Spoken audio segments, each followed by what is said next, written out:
So we used to have ball diamonds across from our house, but now we are going to be the proud neighbors of an old folks home. Which I suppose I should be happy about because it means I never have to move ever again, but I don't know if I'm all that thrilled.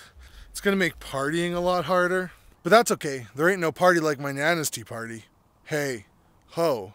So I know that you were waiting for a video, and I'm sorry I didn't make one in like a week. A couple of reasons. Number one, I'm really lazy. That might be the only reason.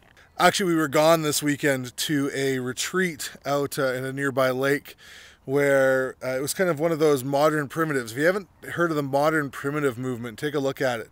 And I was out there leading some sweat lodges for some folks. And it was an intense weekend to the point where it took me a few days to recover. I wasn't really expecting it to be that intense, but it was. And it was really great. It was fantastic. I made friends that I'll have for the rest of my life and shared moments with people that I won't soon forget. But we're home now, and I promised I would make a video, so I'm making a video. I sort of wish there was more to film sometimes, but I live in a small town, and this is what I look at when I look across the street. A whole lot of not much. Especially after intense moments like this weekend, it's hard to get back to the everyday life.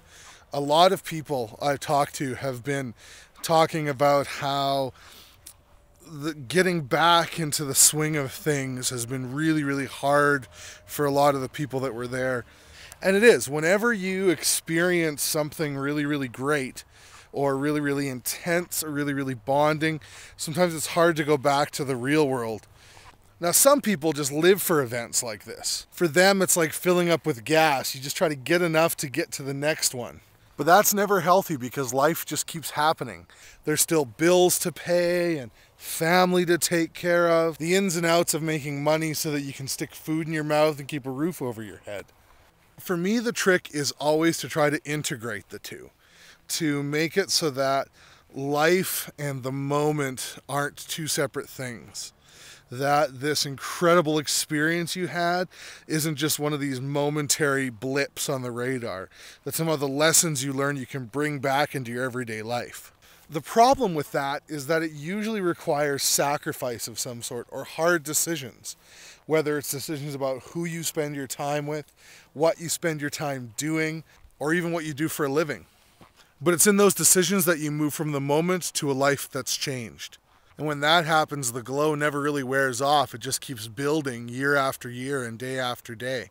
And it seems to me that's kind of the point. So here's hoping you figure out how to glow.